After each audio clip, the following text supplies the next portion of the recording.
Welcome to E6 TV special focus.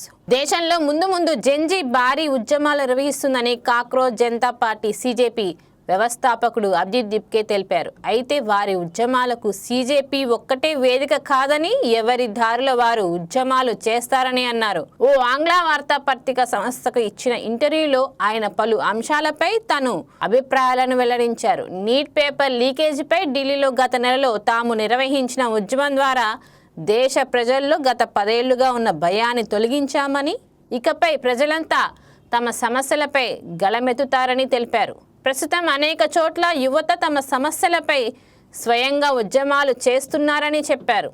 జార్ఖండ్లో paper లీకేజీకి వ్యతిరేకంగా జరుగుతున్న ఉద్యమానికి తాము మద్దతు తెలిపామన్నారు. ప్రజలు ఏ ఒక్క వ్యక్తిని రాత్రికి రాత్రి హీరోను చేయడం మంచిది కాదని, తమకు ఎవరో వచ్చి సాయం చేస్తారన్న భావనను వదిలేయాలని సూచించారు.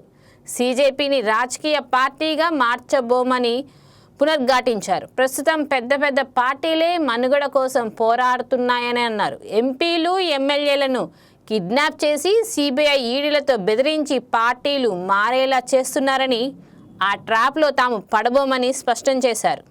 CJPని ఏర్పాటు చేసినప్పటికీ పోలీసులు తనపై నిఘా పెట్టారని ఆరోపించారు. చూశారు కదా ఇవాళ స్పెషల్ ఫోకస్.